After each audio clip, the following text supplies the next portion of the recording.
Horse Gluttony by Celeste Winter, Chapter 2, The Sorting. Nutmeg told herself she wasn't nervous.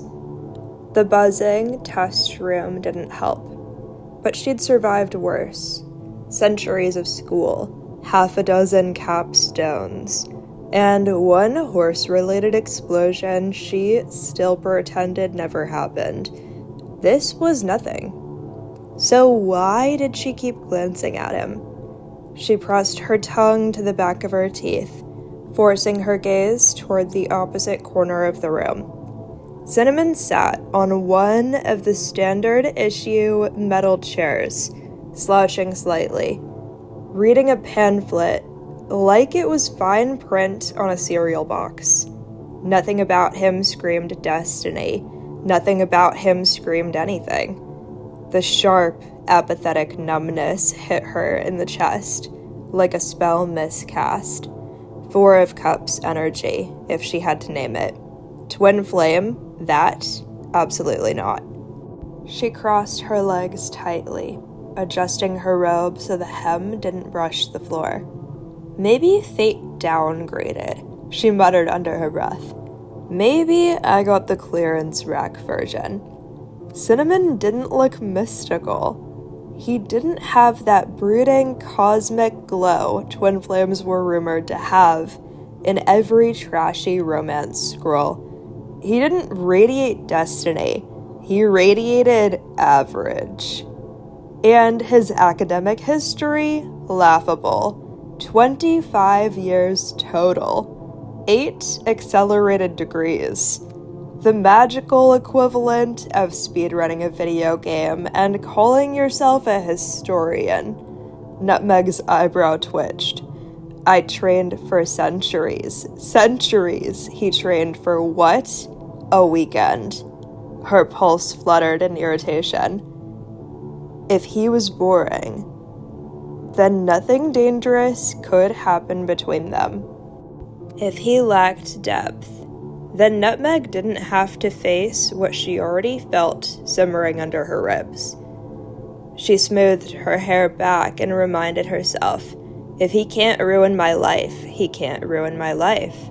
That thought was comforting for 2 whole seconds. Nutmeg drifted toward a small cluster of graduates discussing their majors with the sort of casual arrogance only magical students could manage. 200-year minors aren't even worth it anymore, someone sniffed. My 400-year capstone horse exploded, said another, as if commenting on the weather. Nutmeg nodded sympathetically. Classic problem. She introduced herself to 3 different people, in quick succession, each time with a polished smile and a clear emphasis on her 3-century magical technology degree. Polite flexing, nothing too overt. One girl complimented her robe. One boy asked about her spell focus. Someone else asked where she trained. Nutmeg answered everything with perfect poise. Anything to avoid turning her head even 1 inch toward Cinnamon. She could feel him looking. She could feel that soft, magnetic pull. Chills at the base of her spine. The kind that whispered, go over to him, even though she absolutely would not. The 3 of Swords reversed. Avoidance as protection. Avoidance as strategy. She buried herself deeper into meaningless small talk. A booming voice called the first name, and a nervous boy shuffled toward the front of the room. A shimmering circle of corporate magical glyphs rose off the floor, surrounding him like an impatient halo. Nutmeg watched intently, eyes narrowed. Diagnostics, affinity, spell recognition, nothing surprising. The next student was evaluated through an illusion mirror that reflected their instinctive reactions, some graceful, some mortifying. Another student got the ethical choice simulation, which usually ended in awkward tears or philosophical tantrums. Nutmeg cataloged every detail, every spell shape, every corporate runic pattern. This was comforting territory. Systems, logic, structure. Then they called Cinnamon. Nutmeg whisked her gaze away so fast her neck started to hurt. "I don't need to know how he does," she whispered, staring hard at the floor tiles. "I don't even care." But her heart beat fast enough that she felt it in her eyelids. She heard a faint sparkle, a glitch-like imperfection, a soft intake of breath from the instructor. Nutmeg squeezed her fist. "Do not look. Do not care." A faint ripple of magic brushed the room, subtle but wrong, like a breeze that came from no direction. Several students shifted in their seats. Nutmeg swallowed. Cinnamon returned to his chair quietly, almost too quietly, and Nutmeg pretended not to notice. The way he wiped his palms against his robe. The moon reversed, truth bleeding through her denial, trying to show her something she refused. After a handful of tests, the door lit up with a thin stripe of red corporate glow, hollowed like a warning. Everyone fell silent. The evaluator stepped in, tall, crisp, unsettlingly serene. Their smile was a corporate required shape, perfectly symmetrical, and devoid of genuine warmth. Nutmeg's skin prickled. It pickled, then it prickled again. The instructor's voice rang out with smooth, aged confidence. Phase 2. Cohort Division.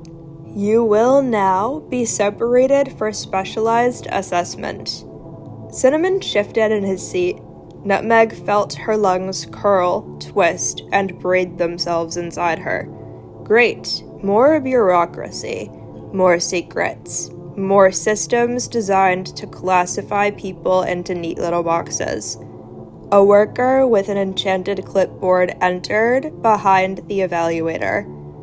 The clipboard glowed faintly, runes shifting on the surface as names rearranged themselves. Something about it felt too deliberate.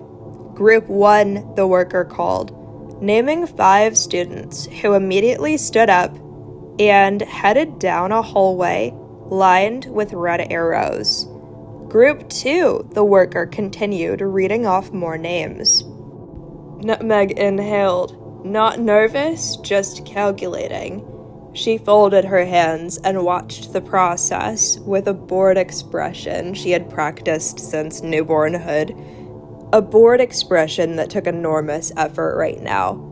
Nutmeg Weatherby, the worker finally announced. She stood, smoothing her robe, and Cinnamon. Her stomach lurched, but then Fennel, Rowan, Mira, and Thatch, Group 3. Cinnamon wasn't in her group. He was being walked toward a different doorway entirely. He glanced back at her as he moved. Just once, just enough. Nutmeg felt both relief and something hot, sharp, and spicy under her ribs. Like all of her major organs were instantly replaced with jalapeno quesadillas. Good. This was good. This was safe, right? She followed the rest of Group 3 down the hallway, keeping her pace slow, steady, composed. Her thoughts were a different story entirely. She thought, separating us is for the best. Has to be. Should be.